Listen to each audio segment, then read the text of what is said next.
The Southport cover-up is something that is widespread in the media at this moment time. There is so many questions, with so little answers, and it doesn't help with this government putting a stop to questions about. Farage, though, has came out and delivered a shocking announcement with regard to it. In today's video, we will discuss it, whilst also going over all of the latest news from up and down the country. But first, hit the like button and subscribe to the channel and join our fast-growing community. Nigel Farage has claimed Reform UK MPs were banned from discussing Southport suspect Axel Rudakubana in Parliament.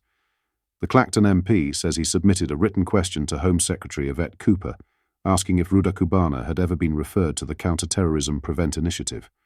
However, Farage has said he was told by the Commons authorities that he could not ask about the matter because of the ongoing court case. Prime Minister Sir Keir Starmer has warned that senior politicians can either support the police work on the Southport case or undermine it amid accusations of a cover-up over what was known about the alleged attacker. Rudakubana appeared via video link at Westminster Magistrates Court on Wednesday, refusing to speak during the short hearing and keeping his grey sweatshirt pulled up over his mouth and nose. The 18-year-old is accused of possessing ricin and an Al-Qaeda document, as well as murder and attempted murder. Police and prosecutors have not said whether or not the accused was ever referred to the Anti-Terrorism Prevent Initiative, one of the speculative questions Farage has been asking since July. Farage wrote in The Telegraph, "The day after the 3 Southport killings, I could see that certain key facts about this atrocity had fallen into a vacuum. This had led to unhelpful online speculation. It struck me as vital for the public to know more. I understand the importance of not prejudicing a future trial, but in the current climate, there appears to be no room to separate the ongoing legal process from the questions that I posed over the summer. This is deeply troubling."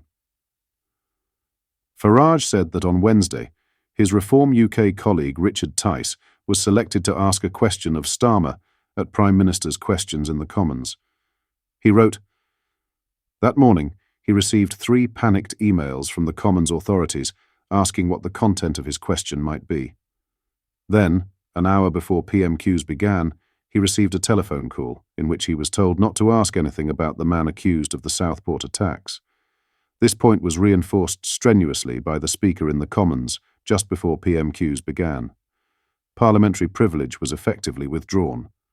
Boston and Skegness MP Tice asked the Prime Minister whether he agreed that it is important in incidents of terrorism that the authorities put out more information sooner in order to prevent an information gap. Starmer replied that MPs can either support the police in their difficult task, or they can undermine the police in their difficult task. I know which side I am on. Farage says that Starmer's government has been very effective in using fear to shut down public debate that it considers inconvenient, adding that he cannot permanently dodge the questions that have arisen about the handling of the Southport attack. As well as the 2 charges announced on Tuesday, Rudakubana is accused of the murders of Alistair Silva Aguiar, 9, Baby King, 6, and Elsie Stancombe, 7, who were stabbed during a Taylor Swift-themed dance class in Hart Street, Southport, on July 29th. He is also charged with the attempted murder of 8 other children, instructor Leanne Lucas and businessman John Hayes, and possession of a knife. He will next appear at Liverpool Crown Court on November 13th. Independent reviewer of terrorism legislation Jonathan Hall KC called for the government and the police to be more open about criminal cases in the wake of the row. Hall told the BBC Radio 4 Today programme, "The government has to be aware and will be aware that if there is an information gap, particularly in the mainstream media, then there are other voices, particularly in social media, who will try and fill it. I would always say to the government, and do say to the government, as I say to the police, if there is information that you can give, put it in the public domain, and be really careful that you don't fall into the trap of saying, we can only say zilch because there are criminal proceedings. What are your thoughts on this? Let me know in the comments."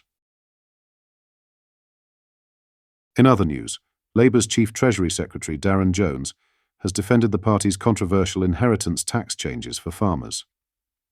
Speaking to the media, Jones explained the new scheme, which allows the first £1 million to be passed down tax-free. He was grilled by Stephen Dixon and Ellie Costello, with the latter citing a comment made by a farmer on the People's Channel, claiming the government is biting off the hand of someone that feeds you. For estates valued above this threshold, a reduced rate of 20% inheritance tax will apply. Jones emphasised that the changes primarily affect larger estates, stating, "Over half of that just went to 63 estates in the country, with an average value of about £8 billion.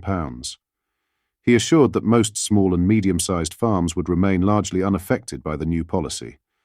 Farmers have expressed deep concerns about the inheritance tax changes. James Fairley, a seventh-generation farmer, told British Stan the policy could be D-Day for agriculture. He warned it threatens the tradition of passing farms through generations. Bizza Walters, a 26-year-old Warwickshire farmer, told Sky News she might have to sell land to pay the tax if her family members died. The National Farmers Union president, Tom Bradshaw, said the policy will snatch away the next generation's ability to produce British food. Many farmers fear the changes could lead to increased food prices and reduced domestic food production. However, some experts argue that concerns over the inheritance tax changes may be overblown. Analysis by the Centre for the Analysis of Taxation suggests only 200 estates out of 1,300 a year claimed more than £1 million in relief between 2018 and 2020. Arun Advani, Associate Professor of Economics at the University of Warwick, noted that married couples owning a farm together could qualify for up to £2 million in relief. Robert Palmer, Executive Director of Tax Justice UK, stated that the vast majority of APR goes to the wealthiest families, many of which don't have much to do with farming. The National Farmers Union, NFU, is planning a protest in London against Labour's inheritance tax changes. James Fairley, speaking to the media, emphasised the rarity of such action from the NFU, stating, "The fact they have already organised a march in London shows you how monumental this is." Conservative MP Greg Smith criticised the budget as a full frontal financial attack on our farmers in Parliament. The Liberal Democrats have also announced their opposition to the changes, with party leader Ed Davey claiming it could affect about half of all farms. What are your thoughts on what we discussed in today's video? Let me know down in the comments section below. I want to say a quick thank you for all the support on this channel. We are growing very fast and are getting closer to our goal of 100,000 subscribers. We want to spread the news than the mainstream media refuses to show. If you've not yet already, make sure you do drop a like on this video and subscribe to the channel for more British content. Thank you. Take care. Goodbye.